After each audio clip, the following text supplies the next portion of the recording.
Alrighty, welcome on back to our second episode of the Pokemon Renegade Platinum Hardcore Nuzlocke. Sorry if I sound a little bit tired. I am recording this not at night, so I'm a little bit sleepy-eepy, but you know what? We fight through it. So last episode we basically did the preliminary stuff. We got all the way to Orbo City. We did two rival fights, and we got a bunch of encounters. And now we're actually gonna start heading towards Roark's gym. And one thing, I did go to Ravage Path because there's an important held item there, the Expert Belt. The Expert Belt basically just does increased damage if the move is super effective. And while I was there, I accidentally got an encounter. I wanted to save it for the camera, but you know, oh well. It's Geodude. So, you know, I just trained him up and said, well, I'll just explain it in post, and well, here we are. We are going to go and activate Repel. As everyone knows, you got to go into Orbo Gate in order to go ahead and talk to Steven and make him come back to the gym. I'm just going to take that. Thank you. Thank you for the muscle band. Which we are actually going to take, and we're actually going to take the Expert Belt off of, Geodude and put it on to Surskit. First, we're going to give him the muscle band, because Surskit at level 16 it learns Bubble Beam, and for this current part of the game, that's like insane damage, especially if you're able to EV train Surskit's special attack up a little bit, which I did. Not to an insane degree, but you know. Okay. Also, a rare bone, which I think we can sell for money. Pretty sure. But yeah, you find Roark down here. But in addition to, you know, just you know, giving you Rock Smash and telling you to go to the gym, you also get to choose a stone, which will be used for your EV depending on what evolution you like. And I thought about it for a bit, and I think we're gonna take the Moonstone, because as of right now, we don't really have that many good Fantina, I think her name is, the Ghost Gym Leader counters, and Umbreon just basically leads to a pretty free Fantina. So yeah, that's something we need to take advantage of, because I would rather avoid any possible deaths due to her, because she is a pretty menacing gym leader to fight, because her Miss Magius being Ghost Fairy type in this game is like insane dual stab combination. And we also get an encounter down here. You can get Geodude, Zubat, Trapinch, Whismur, Onix, and Aeron. The preferred would be Trapinch. We get Zubat. We can just run away from that. Oh, actually, what we want to do is we want to make someone else lead, because Geodude, if we do get a Trapinch, we can get Arena Trapped. And Geodude would probably die because of that, because Trapinch's attack set is huge. You wanna get the encounter down here, because basically the only Aeron, that's cool. I'll take that. Aggron does have a few too many weaknesses for my liking, but I am a huge Aggron fan, so this is just a dub for me all around. Anyways, what was I saying? I was saying that I'm pretty sure I can go for like a Razor Leaf. Oh yeah. You want to get your encounter down here rather than on the upper level, I guess you could call it, because of the fact that up there the encounters, it doesn't have Trapinch, Aggron, or Aeron. It doesn't have Trapinch, Aeron. A Whismur you don't really care about, but the main thing is that it doesn't have Trapinch or Aeron. It does have Riolu, but you get a guaranteed Riolu later on. And well, is that 95 accurate tackle? Is that something Dreyano kept in the game?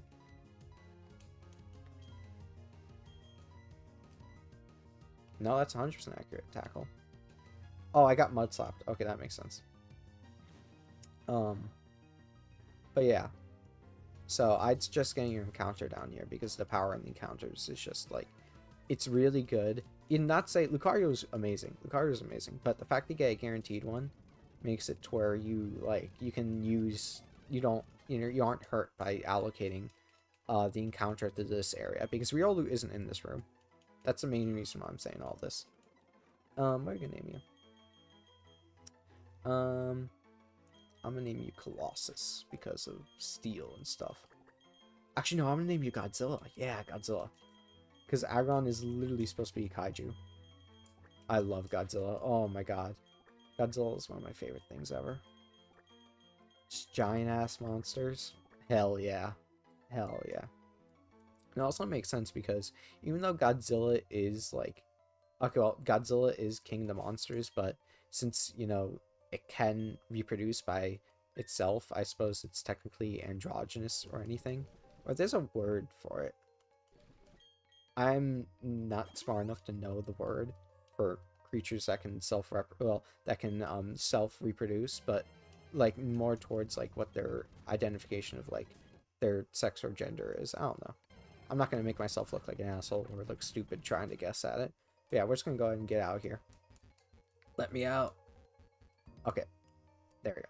Sorry, I get a little bit too. I try to speed my way through it.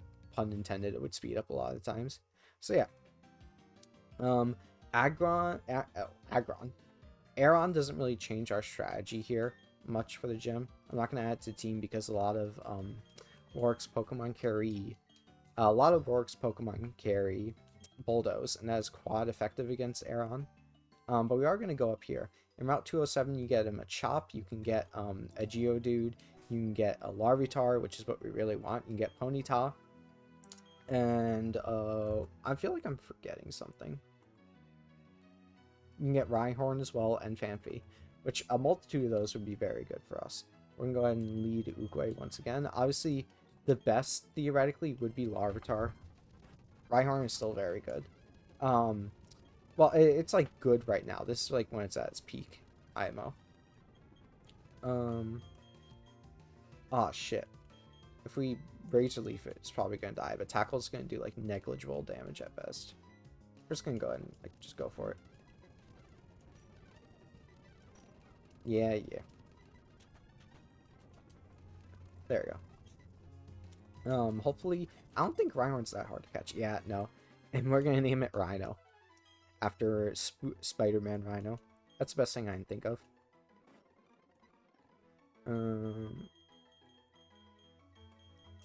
Rhino. There we go. There we go. I suppose that the only reason I brought Beldum, even though it is weak to Bulldoze, is because of the fact that Ironhead is super effective. But now that I'm thinking about it, we probably just want to bring what's his face, Rhyhorn, because he's gonna be faster than Geodude, and also as long as he like plus special defense minus defense, that's a bit sucky, but oh well. If he doesn't learn a ground type move by the time it becomes level 16, then we won't. But if it does, then we're definitely bringing it. All right. Let's go ahead and go to rare candies. Bulldoze. Yeah, okay, yeah, you're on the team. You're on the team, I know. We're also gonna lead with him because actually Stomp doesn't have a chance to miss. No, it's just better at horn attack. We're also gonna lead with him because it does the same thing Geodude does, but it's also faster, so if we get like a crit or something, then we have a decent chance of just ensuring that Nosepass just like dies and like isn't able to set up Stealth Rock. So what's your attack stat? 33. That's a little low, but it's fine. No, I want to make sure you keep the expert belt. Here we go. We're gonna take the muscle band from Geodude. We're gonna give it to Rhyhorn. Did I miss it? Yeah, here we go. And we're gonna give Geodude the quick claw. Here we go. Here we got the quick claw. Yeah, and we're gonna be fine. I'm gonna go ahead and heal up here since we're here. We might as well heal up, you know. Yeah, Roark shouldn't be that tough. I have a lot of good counters into him. The only scary thing is Surskit might not be able to come. Actually, hold on, because Surskit is like okay. Surskit's really powerful for this gym because it basically has like 75 base power Bubble Beam plus extra belt is a ton of damage, and I EV trained mine a bit in special attack, so that will also help. Let me bring up a calc. Let me see if our Surskit can one-shot Nosepass. Surskit. Bubble Beam. Bubble Beam is 75 power in this game. And then if we take a look at Nose Pass, level 15. Surskit's level 16. 252. No, it's actually closer to 232. Because I did make sure to grind it against some HP EVs. Plus special attack minus defense. Party. No, that isn't it. Whatever, it doesn't matter. It's a roll to kill, maybe? What's her attack stat? Let's put 39. Oh, wait, no, that's without the expert. Actually, wait, with the expert belt, it's like a guaranteed kill. Okay, wait, hold on. I didn't count that because I assumed it was too specially bulky to just die. If we lead Surskit, I think we can just like sweep him. Because that's like the most specially defensive thing on his team, and I did make sure just to EV train speed as well. Listen, the power of D&D podcast lets me power through an EV train against like Pokemon that only give one EV. So shout out to Tales of Adventurous for allowing me to do that. Because you know what, you gotta be prepared. And let's just say I'm prepared. Yep, Roark, I'd like to fight you. I'd like to fight you. Alright, since this is a guaranteed kill with the expert belt, I really don't see how he stops us. Because Sturdy doesn't work like Sturdy in this gen. Yeah, that's dead. I'm gonna slow it down. It's a gym leader fight. I'm gonna slow it down. Bonsly. This thing has a Rondo Berry, which weakens super effective grass type attacks. But I don't think we care about that.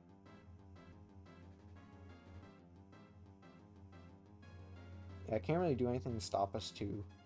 Surskit, like, its main job is just to do as much damage as it can. I don't think a level 1 rollout would kill us. So I'm going to go for the Bubble Beam. Also, yeah, Bonsly's just dead. Geodude and Onyx are going to suffer the same fate. There's no, like, Quick Claw shenanigans on his team. Kratos, we should outspeed this. Yeah, we have higher base speed. We should be fine. Yep. And everything else on his team is quad weak to Bubble Beam. I'm telling you, Surskit's really OP. But it's only because we have a special attack boosting nature we're able to do this. We're able to just have like such a safe line against Roark. Yeah, it's not... Oh man, poor Roark. Getting swept by a Surskit. Some things never change. But yeah. I went to see Inside Out 2, like, I want to say 5 days ago. And, you know, I feel like everyone said this, but what a great movie. What a great movie. Like, Pixar, their movies have been, like, iffy lately, because, like, you got things like Lightyear, which isn't that great. Onward, I have heard literally no one say a single thing about Onward, but I think it's, like, alright. What's it called? Turning Red was pretty alright. Well, is Turning Red a Disney movie? No, it's a Pixar movie, right? I think it's a Pixar movie. Turning Red is also really good. I quite like Turning... Well, it's good. I don't know if it's, like, pretty good. I'd say it's, like, a 7 out of 10. I'd like it. And then Luca was good. I liked Luca. Luca was fun and whimsical. I'd give that one, like, a 7.5 out of 10. Also, the visuals in it were pretty good. I like the character animation style. It looked really good. I have not seen the Kraken Teenager movie. And I don't think I ever will. Doesn't seem that interesting to me, honestly. But, damn, Inside Out 2. They always hit. Because you want to know why? The Inside Out 2 team, they have to do so much in-depth research into psychology and other topics in order to put their or I should say, in order to get their topics correctly conveyed in a way that's, you know, a metaphorical sense, since, you know, that's not really what's going on. But like with all the imagery and about the deep thought, and well, not to spoil it, but there is a like there's a section below the giant control center they live in below, and I think it's called like the strings of deep thought or something like that. I kind of forget, but it's a bunch of these like strings that kind of lead up eventually that make up Riley's like core or something like that. And well, I think that's not only just something that, you know, actually, you know, like not like a phenomenon, but like just like a concept that, or an aspect of us that exists. But I think it's conveyed really well with the imagery, because like it's just this giant lake and all these little, you know, like little core memory, well, they're not core memory, it's like these little memory thought bubbles go down there, and they, oh hey Looker, what are you doing here? Oh, thanks Looker, I guess. um and I think just like the way they handled it and the way they portrayed it is really good. Also, I love how like Joy, like, okay, obviously in that movie, in the last movie, Joy was like not like a villain, but her controlling aspect was a detriment to the entire team. And I feel like that's pretty you know, just like, oh, we should probably have you on the team for now. And I feel like that's pretty, you know, just like obvious to say. Let's check out Godzilla. Plus defense minus special defense. Alright. Gen 4 sturdy. I hate Gen 4 sturdy. I hate Gen 4 sturdy. Who knows? Maybe Dreyano properly coded it, but I don't think he did, because Geodude would have lived our Bubble Beam, but you know, it didn't. We're gonna go ahead and take Geodude off the graphics so I can add. Oh yeah, I forgot to add. Hold on, let me put the badge overlay. Here we go. Pop. Why isn't it there? Did I not actually place them? Did they? Oh, okay, yeah. Are they accidentally behind the overlay? Hold on a second.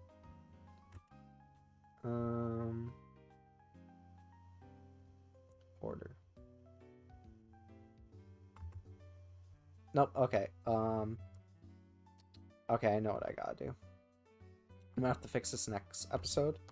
But basically, OBS is kind of dumb in the sense that if you move your files to a new destination, they like ignore their existence, and you have to change it to the new destination. It's because okay, when you go to the file on OBS that for like the image file, basically what happens is that you when you change the destination of it, it doesn't recognize it for some reason, because it's supposed to be when you put it in that area. Oh, Geodude is accidentally on top of Beedrill. There we go. Because when you change its file destination, you haven't changed the file destination that OBS chooses to look for it. Like if I put it in downloads, OBS will always look for it in downloads, and it will like never it will basically never look for it elsewhere. If it's changed, then that's like, then it just doesn't exist on the layout, and you have to change its destination again. And I'm not going to do that for every single one of the badges as of right now. Sorry if that's like explained like super horribly. I'm not good with tech whatsoever, so I'm not really, you know, I'm not really the guy to talk to when it comes to all this. TLDR, if you move something in OBS, OBS is going to look in the old spot where it was, and it's not going to show up, and you have to change the directory, which is a whole new headache that I'm not going to go through right now. But yeah, we got the coal batch. That was pretty easy. And now we're able to go up to Floroma Town. Yeah, well, Professor Rowan absolutely laying the smackdown on these grunts. I forgot he does that, honestly. It's really funny. But yeah. I think it's like Pixar, I think Pixar, at least their movies are always, you know, good, decent. Like I'd say like 6 or 7 out of 10 as of recently. Besides Lightyear, Lightyear was not good. This thing's gonna fake out me, but I don't think we're scared. We have such a high level advantage. But I think if they, because as I said, Inside Out is based off the topic alone. It's a movie you have to put a lot of hard work and research into. And if you're already putting additional hard work into it, that just means the end product is probably going to be like even better. But the main thing is that Pixar doesn't put that same amount into every single of their projects. And even though they're usually all pretty alright, they don't like, you know, it's not necessary for them to do it for every single one, is what I'm trying to say. But if they did, that's like, because, okay, Inside Out 2 was a massive success. It's like, what? It's gone over $1 billion, I believe. If they put, like, that same level of care into movies, like, okay, if Toy Story 5, you know, if they put that same level of care into Toy Story 5, it will be, it'll be insane. Like, just like, no bars, it'll be insane. Oh my god, Glamio. Oh my god, Glamio. Thank you. Okay, so. And because it's a Toy Story movie, it's going to attract everyone and their mother to watch it. And I feel like it's just in their better self-interest to make sure it doesn't look like another sequel cash grab. And it's an actual, like, phenomenal film. I think that's in everyone's best interest. But yeah, I understand you can't put 100% to every single project because, you know, even for Pixar, money, well, to be fair, it's Disney's money, which Disney has basically infinite money, but they have so many projects, it's probably more of like that you can't dedicate like hundreds and hundreds of people to one singular to every single project type of thing. But, you know, that's just my thoughts. For Disney, I feel like it's a complete, like, it's a problem of they put too much people, like, okay. I think Disney movies, like, the new ones nowadays, they look pretty good. Like, okay, the animated ones. The like, live action remakes of all the original fairy tales. Those ones are, like, 90% green screen. Which I think take away so much from, like, the actual acting and the actual, like, film. Because everything feels fake. And you can tell it's fake. Like, they say, oh, everything... Oh, we're asleep. Everything, you know, basically looks like the real thing. You know, there's no reason to get worked up about. No, it just feels different. It feels different, and you can tell. If they did a movie like that and they told no one, maybe they'd be able to go, haha, it's actually entirely green screen. But I feel like that just makes everyone disappointed. You can actually dodge this trainer by having the boy line up with your sight line and just going over there. Yeah, that's just my little tidbit on, like, Disney and Pixar films. Because I really do love Pixar. It just sucks when they make another, because they're usually like just like an epitome of quality and things like that. So it just sucks when they make a really mid film and it's usually a sequel. Like Cars 3, like, okay, Cars 3 was like okay. But after Cars 2, which okay. This is probably like my scalding hot take. Cars 2 may be a bad movie, but it's not a bad movie. Yeah, I know, real Wreck-It Ralph type shit. But what I'm trying to say by that is that, okay, if you analyze it, break it down, and you look at the entirety of Cars 2 and like how it basically completely deviates from the original movie and what the series is about, then, you know, then it's a bad movie. In my experience, it is not a movie where you sit down to watch it and you are absolutely miserable watching it. At least for me personally. You are not, you know, bashing your head against the wall saying, oh god, I have to watch Cars 2. Maybe if you're Shea Frillis, yeah. But generally, it's still enough, like, dumb fun and just random stuff happening all the time and, like, action to where your mind is a little numbed down. And you can just, you know, just enjoy. Well, you don't have to enjoy it, but, you know, the experience doesn't have to be bad. Like, it's not bad because that you're at least getting some mild entertainment, you know? That's my outlook on it. Yeah, because I have rewatched the Cars franchise like at least 3 times over. Not including like all the TV shows, just the main 3 movies. And oh yeah, you get the Johto stars. We have to go to Johto. And from my perspective, like I'm never like miserable watching. It's never like I'm watching, Wreck-It Ralph Breaks the Internet. It's never like I'm watching that. It's always I'm having, some semblance of fun. So it's a bad movie, but it's not a bad movie. Oh yeah, this is the quiz you have to do like in the last one to get the Johto starters. Wait, isn't Tojo spelled Tojo? I think that's the point of this question. I'm gonna say no. Okay, goated. No, it's a Zephyr badge. Only my ass would know that. Only my Heart Gold Soul Silver ass would know that's a Zephyr badge. Orange Apricorn? No. I don't remember there being an orange one. Let's go. Oh. Oh, they're just coming to the battle? Okay, well, that's fine, I guess. I didn't care, I didn't like a small whimsical quiz anyways. Oh, so the Johto starters, they all have their hidden abilities, so if we left Waspin, he would like get one shot from that. Yeah, it does a ton of damage. Because it's adaptability. It's adaptability, Cynical. Scary face, we don't really care about that. I didn't mean to curse. There we go. There you go, we're completely fine. Alright. Put our hands together. Let's really hope that's Cyndaquil's adaptability. Because if it is, then that's our Pokemon. That's what we're taking. Chikorita. I guess we might as well name them all.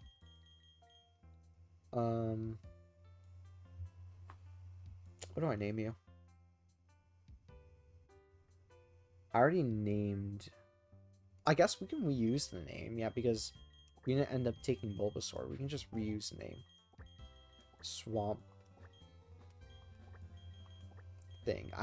Meganium in this game is a fairy type, so this is probably not the best thing put down, but I can't really think of anything else right now. Swamp thing. Yep, and then we can name Cyndaquil Ozai as well, and then I'll just name Toadal Crocodile from One Piece. Yeah, oh yeah, I love recycling. I love recycling names. This is actually the last one we get of these because there aren't any more starters, obviously. So, I guess we either get it or we don't. Crocodile. Crocodile. There we go. Let's really hope Cyndaquil's adaptability. If it is, it's like the best one of these by far. Alright, let's talk about them a little bit. Meganium is a little bit unimpressive. Meganium becomes a grass fairy type, which is good. It gives it an advantage against fighting in dark types. Makes the quad weak to poison though. But the thing is, like, Meganium has Meganium issues. It's not the fastest. It's bulky, but not too incredibly. It's not like super bulky. And its attacking stats are mediocre. Its special attack did get buffed by like 10 points in this game, but it's still not enough to really sell it to me. And its secondary ability that you have a chance of getting is Serene Grace, which is insane. Serene Grace is insane. But it doesn't get to capitalize it as much. Like, Moonblast lowers special attack, sure, and Energy Ball lowers special defense, but not much else, really. You want, like, things that spread paralysis or flinch with that. Like, Body Slam, yeah, that also can help, but just isn't the best user of it. Like, Togekiss is a much better user of it.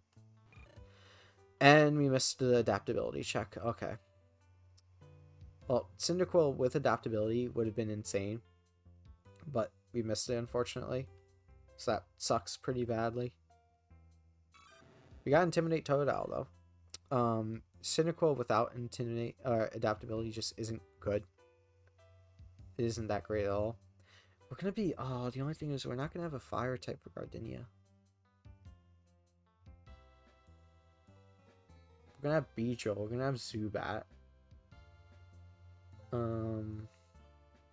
Let me look at Gardenia's team really quick. Do we need a fire type that badly? Train a Pokemon.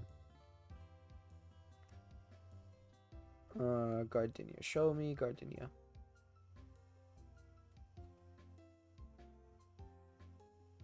Gardenia level cap 26.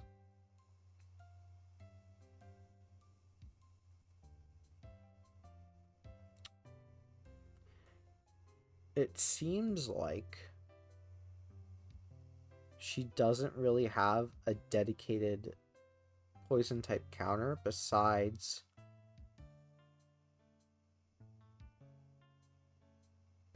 really Roserade with its extra sensory, which we can probably work around. The only thing is we're going to be taking another water type, but it's Intimidate. It's really good. Actually, no, this isn't going to be as good for the fighting type gym as I thought. The nature's good. If it's Modest Cyndaquil, that's kind of bad. It's kind of bad. Yeah, I think we're kind of picking through the shit here, and I think Totodile is the best option. For Alligator, becomes Water Dog type, which it's a good offensive type, but it's pretty bad defensively, and this thing's kind of trying to be that. So I guess we're taking Totodile. Actually, I can think for a second, because, like, let's look at the box. Let's look at the box. We have Growlithe, so we're not down and out. Do we get a Firestone by Eternity? I don't know.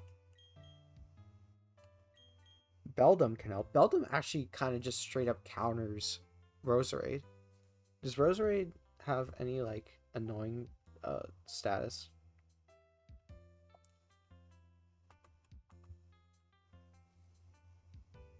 No, it doesn't.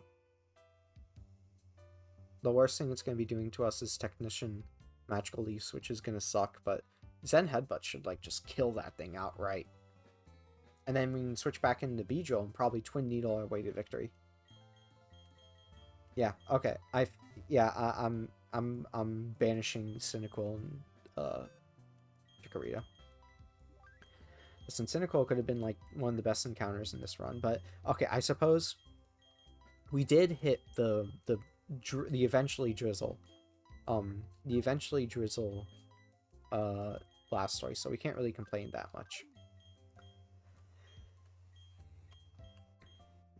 Also, we'll have Surskit.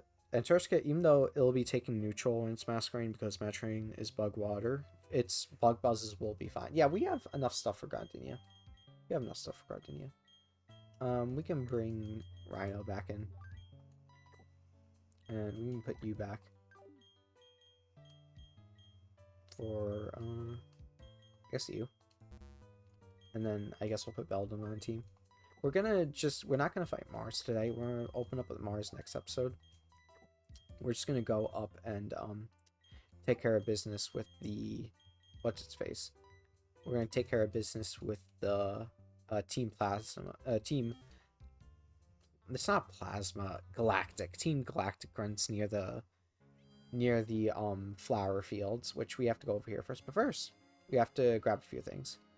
We can also grab some berries. Finally. Berries, my beloved. We can grab some from here. And we can also get the watering pail so that we can get even more berries eventually. Which you're going to want to do because it's just the easiest way to refill status ailment berries, which you're going to... I suggest you're going to have a few of. I'm obviously... This is still my first attempt, so... I haven't, like, seen every single battle yet, or looked at every single battle yet, I should say.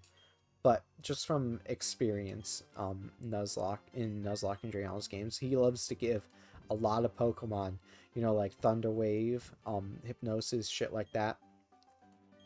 So it's always good to just have that as contingency. Alright. And we get Chestnut Berries right here. That's fantastic. That'll be really good against Mars, because Mars's Perugly has Hypnosis. Alright. And we're going to save our Valley Windworks encounter. We're going to save for the guaranteed Drifloon that you get on Fridays. I suppose I can still talk about it, though. Okay, so in Valley Windworks. Let's take a look. I can just type in Valley. I accidentally put a D in there. Valley. There you go. So, Valley Windworks. You have the guaranteed Drifloon. You also have a honey tree that you can gamble on. Honey trees have base encounters of Apom 30%, Zlakoth 20%, Caterpie 20%, Weedle 10%, then Munchlax 10%. But in the morning, actually, these encounters here are pretty bussin'. You can get Magnemite 20%, Elekid 20%, Electric 20%, Voltorb 20%, Drifloon 10%, Pachirisu 10%. Having Electric type is good. Magnemite is really good. Megaton's really good. Electivire's pretty alright. Manectric isn't that great. Voltorb isn't that great, actually. Drifloon is good. And then Pachirisu isn't that great. Actually, yeah, I think I'm just gonna take I'm just gonna take the guaranteed Drifloon. Because Magnemite would be amazing. But getting like Electrike, that would be borderline useless. Yeah. We're gonna fight this guy, then he's gonna tell us to go to the flower field. Yep. Nothing really to worry about here. Yep. Oh, Pin Missile? That's just better than Twin Needle. Yeah, we can get rid of that. Gulpin. We can just switch out to Rhino. Oh, wait, I said it. I said the name. God damn it. No jokes. No jokes. I don't want to hear a singular joke about this. Damn, Rhyhorn, you're good. You're, like, really good. Yep. Yep. Alright, now we have to go ahead and bike over there, and that'll be the last battle of this, Oh, this is a separate encounter. I should really look... Where do we get the fishing rod? Where do we get the fishing rod? I really don't know. But yeah, we're just going to go ahead and take care of the grunts for now. I'll make sure to get the fishing rod if I can by this time. But if we can't get it, we can't get it. Yeah, whatever. Let's do this. We actually let off pretty horribly. And then... yeah, we'll just double switch. Pursuit we don't really care about. We can Rock Blast you and then Zen Headbutt you. Fight. Oh yeah, those are... so, as I mentioned before, Dreyano has made balance updates because of the fact that Fairy type got added, and one of the balance updates is that he removed Steel's resistance to Dark and Ghost, because before Gen 5, it did resist those two types. But, like I said, he took it away. Also, this Ledybug you have to be careful for, because Ledine got like a Mega buffed, and also got the Aerialate ability. So it's like a real demon in this game, but we should be fine. Nightshade, we should be fine. Reflect, that shouldn't really matter. Rock Blast missed, that's kind of concerning. Ooh! Oh, Ledybug got hands. Ledybug got hands. That was close. That was really close. I'm telling you, Ledybug got hands. Yeah, we're just gonna... Please get me out here. Yep. Hey, pal. Alright. And we also got some honey. The only encounter we can get from the flower fields is the honey tree, so we're gonna go ahead and just slather that on. Yep. Oh, wait. We just get the encounter right away. I guess so. Seedot is the Pokemon of all time. That's probably all I can say. It's the Pokemon of all time. Tackle. Shiftry might have gotten buffs. Hold on, let me check if Shiftry got buffs. Did Shiftry get buffs?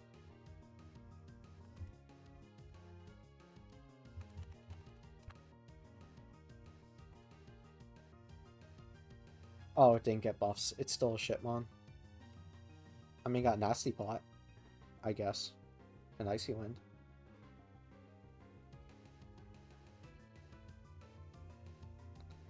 If we delay the evolution, we can get Explosion Shiftry.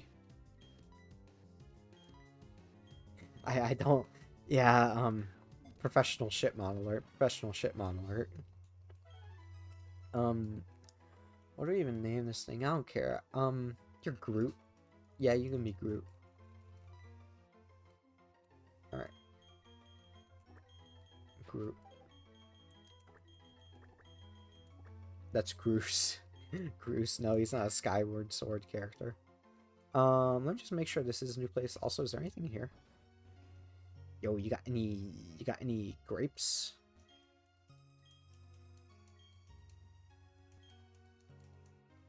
Nope. Okay. There we go. All right, we're gonna head out of here. We could actually delayed for Shaman here, I think. Yeah, we could have delayed for Shaman here, but I don't think Shaman's probably until post game. But yeah. I think I'm gonna end off this episode here. We're probably gonna open up next episode with going into the Valley Windworks and fighting what's her face, Mars. It's probably what we're gonna open up with. Yeah, that sounds good to me. But yeah, first gym went pretty deathless. I'm pretty happy about that. So yeah, I'm gonna take off and I'll see y'all next time.